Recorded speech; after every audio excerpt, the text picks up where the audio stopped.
I'm Glenn Greenwald of The Intercept. President Donald Trump is scheduled to meet on March 19th with Brazilian President Jair Bolsonaro in a trip that the Bolsonaro government is pitching as an opportunity for him to recreate his image after 2.5 months of one scandal after the next that has all but destroyed his perception as an honest and strong leader in Brazil. Unfortunately for Bolsonaro, the trip is being conducted under extraordinarily dramatic and incriminating circumstances and is almost certain to achieve, therefore, the exact opposite effect. And the facts around this trip are vital for the Western media, and especially the American press covering the White House, to understand so that they can report properly and question Bolsonaro during his trip to the White House about the realities of his presidency rather than the branding and perception that the Brazilian government is trying to sell around the world. The key fact central to the Bolsonaro presidency after just 2.5 months is that there have been more connections between the Bolsonaro family and the leaders of Brazil's paramilitary gangs and militias than the creators of The Sopranos were able to manufacture for Tony Soprano over 7 full seasons of that series. It's almost impossible to keep track of how many high-level connections, personal connections, Prime President Jair Bolsonaro and his 3 sons, all of whom occupy public office, have had revealed to have long-standing ties to Brazil's leading militia members. Just this week, a major event took place that illustrated how deep these ties go in a very disturbing and dark way. Last year on March 14th, the world was shocked when City Councilwoman Marielle Franco, the black lesbian from the favelas of Rio de Janeiro who was elected to Rio de Janeiro City Council, was assassinated, executed on the streets of Rio de Janeiro at 9 o'clock by an incredibly professional hit job. And it was known almost immediately by the police that the militias were responsible for this murder. And it's important to understand what these militias are. Militias in Brazil are generally composed of police officers, current police officers, former police officers, and current and former members of the military who are highly trained in things like snipers, guns, and all kinds of military operations. Finally, just 2 days short of the 1-year anniversary of Marielle's assassination, the police announced that they had found and arrested 2 of the people who were in the car that shot Marielle. Unsurprisingly, both members of the Rio de Janeiro military police, one a current and active member, another a former and retired member. Immediately after the police announced the apprehension of 2 of Marielle's assassins, one of whom drove the car, the other one of whom actually shot the 4 bullets that went into her head, and 3 of the bullets that went into the back of her driver, killing him, multiple links to the Bolsonaro family emerged. To begin with, the shooter himself, despite living on what should be a very modest and low police officer pension salary, lived in the same neighborhood as President Bolsonaro lived in Rio de Janeiro before moving to Brasilia to become president. They were literally neighbors. The neighborhood in which both President Bolsonaro, who has served only in Congress for 28 years and therefore has been on a public salary, and Marielle's assassin, who is merely a police officer earning a low salary, is an extremely rich neighborhood where houses are valued at least $1 million US. In fact, the house in which the assassin lived was a sprawling mansion, very close to where President Bolsonaro himself lived. Shortly thereafter, a picture emerged that had been posted to the social media account of the killer, of himself standing with President Bolsonaro. Beyond that, it was then confirmed by the Rio police that arrested the 2 assassins that President Bolsonaro's youngest son was dating the daughter of Marielle's killer, the current police officer who actually pulled the trigger. All of these could be dismissed away as coincidences, nothing dispositively incriminating. although they're pretty big coincidences. Rio de Janeiro is a huge city of 12 million people, very sprawling, of enormous geographic size. It's highly improbable that Marielle's murderer would live in very close proximity to Jair Bolsonaro, but that's what happened. But you could dismiss that all away as coincidences. Coincidences happen. And these are certainly not dispositive facts showing at all the involvement of Bolsonaro, obviously, in Marielle's murder. But when you put them in context to all of the other proven links, direct personal links between the Bolsonaro family on the one hand and the country's most murderous and violent militia leaders on the other, the picture begins to become much darker and grimmer and more disturbing.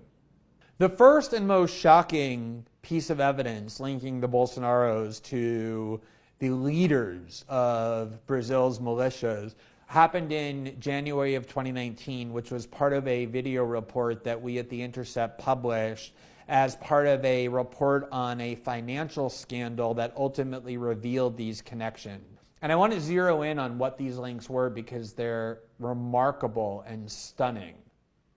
In January, as part of the investigation into Marielle's assassination, the police in Brazil, in Rio de Janeiro, apprehended 5 of the top 6 leaders of one of Rio's worst and most violent militias, the one that was suspected to have carried out not just the assassination of Marielle, but multiple other political officials, leading financial people, and members of rival factions. They're experts at killing people and leaving no traces.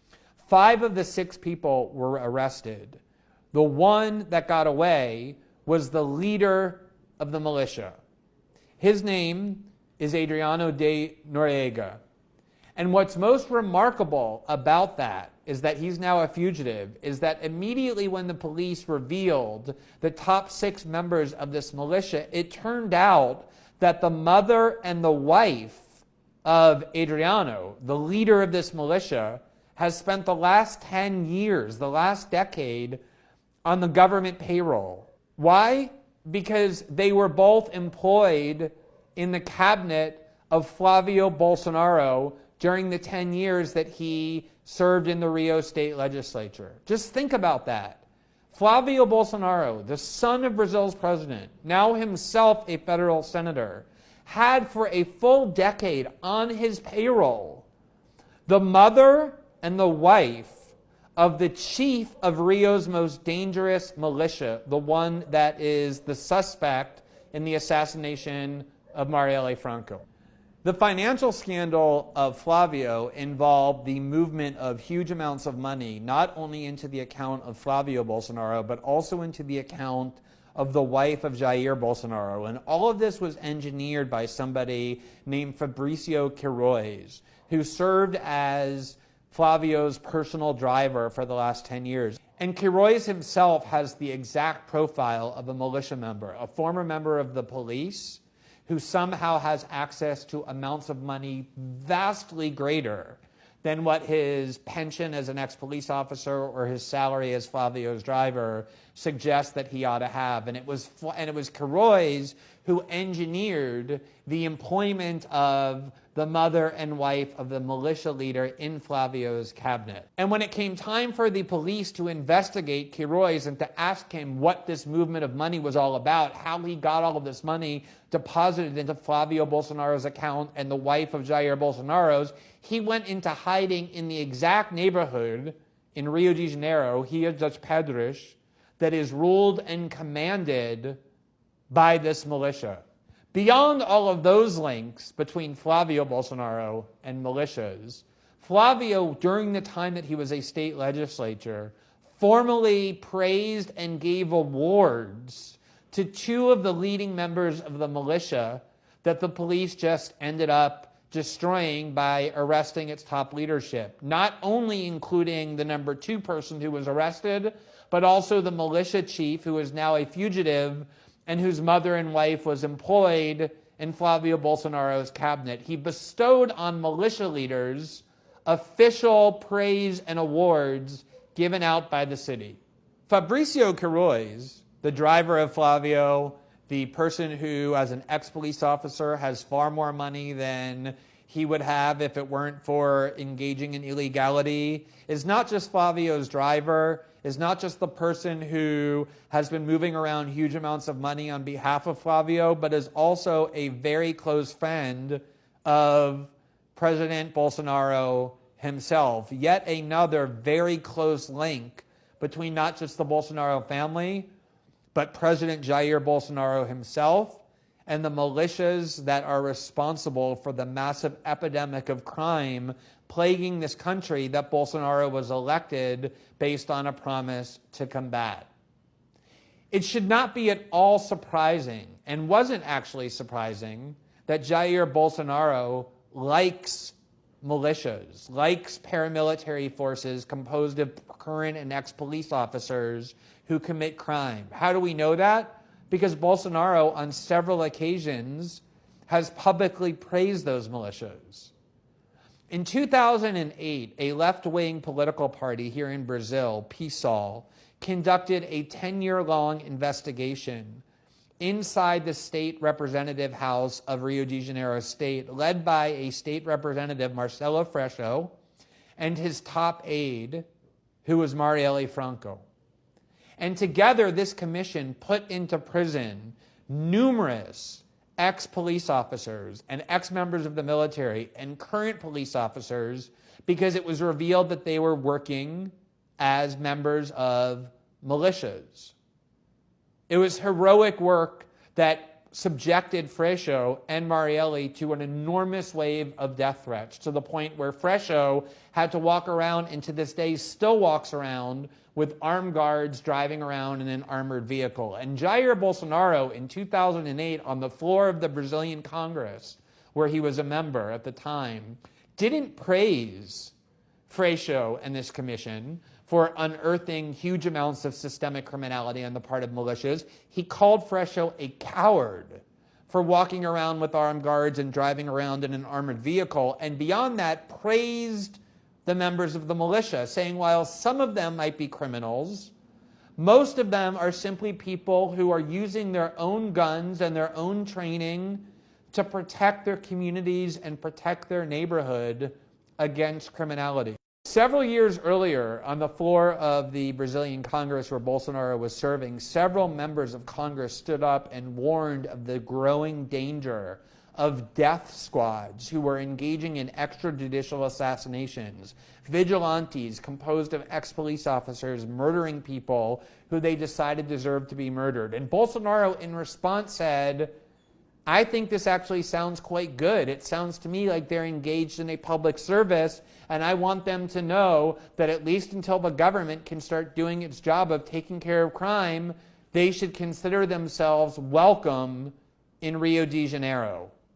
And they took him up on that because militias now control a vast swath of Rio de Janeiro and are responsible for the epidemic of crime that Bolsonaro won the presidency by vowing to combat. The praise for death squads and extrajudicial assassinations from the Bolsonaro family goes far beyond that. And probably the worst example was in 2011.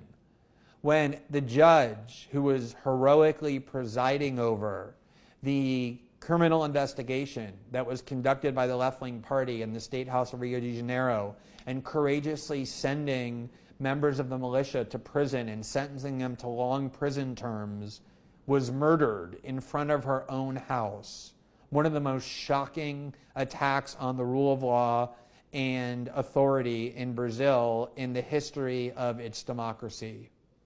And while the entire political system, the entire political spectrum in Brazil expressed revulsion over her murder, clearly carried out by members of this paramilitary force, the militia, because she was sending ex-military and ex-police officers to prison, Flavio Bolsonaro, in a public statement, in a tweet actually, lamented her death in passing, but then blamed her for her own death by accusing her of, quote, the absurd and gratuitous way that she humiliated the police, and suggested that because of her misconduct, sending ex-police officers who are responsible for death squads to prison, she brought about her own death because of the enemies that she created. So if all of these personal links between the Bolsonaro family that now controls Brazil and leading members of the militia responsible for most of the crime in Brazil weren't enough, consider the following. A central plank of the Bolsonaro campaign was to provide immunity for police officers who enter the poor black areas in the favelas and kill innocent people. And that promise is now being carried out by Bolsonaro's justice minister, the highly respected Sergio Moro, who earned a worldwide reputation for fighting corruption. He's also the judge who put Lula in prison in 2018 when all polls showed that Lula would likely win the presidency, which is what enabled Bolsonaro to actually win, that his primary adversary was imprisoned. And then he took the judge who put Lula in prison and made him the justice minister. And they've now unveiled and sent to Congress what they call their anti-crime package, one of the primary features of which is to immunize the police officers who kill innocent people in the poor and largely black areas of Brazil who largely live in favelas. And what makes this so remarkable is that there has been an endless obsession on the amount of guns in these favelas in the hands of poor black drug dealers. And yet this week, as part of the arrest of Marielle and the apprehension of 2 of her assassins, the police, in just one house of one of the assassins, apprehended 117 M16 automatic rifles, the largest seizure of armaments in Brazil's history, carried out not in Brazil's favelas, but in a luxury condominium without a single shot being fired. So while the Bolsonaros constantly focus the country on the poor and largely black people in the favelas to blame them for the crime, the truly sophisticated criminals, which are the current and former members of the police forces and the military, are not only being praised and rewarded and protected by the Bolsonaros, but are developing extremely close links to them that show that at the very least President Bolsonaro himself and his 3 sons don't just philosophically support these militias, but are intimately involved in multiple ways that we still only know the very tip of after just 2.5 months of Bolsonaro's presidency. So consider the implication.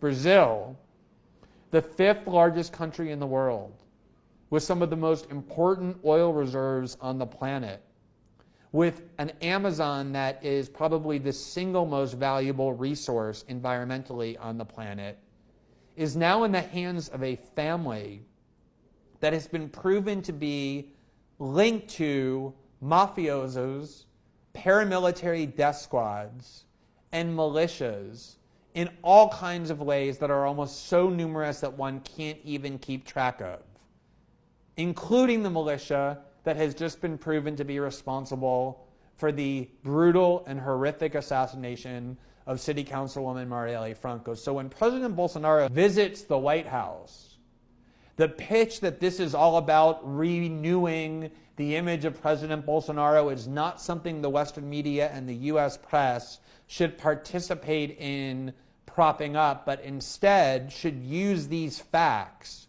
to demand answers from President Bolsonaro about why it is that his own son, now a senator, employed for 10 years the mother and the wife of the chief of Rio de Janeiro's most violent militia, of why President Bolsonaro's own neighbor, whose daughter was dating President Bolsonaro's own son, was the one who murdered Marielle Franco, of why President Bolsonaro himself has explicitly praised the militias responsible for extrajudicial assassinations and the huge epidemic of crime plaguing Brazil that Bolsonaro likes to blame poor black people in favelas for, when it's actually his friends and associates and neighbors who are responsible for it. That is the context of the Bolsonaro presidency. That is the family in whose hands this incredibly important and large country now rests. And that is the context, the key context for understanding the real meaning of President Bolsonaro's visit on March 19th to meet with President Donald Trump in the White House.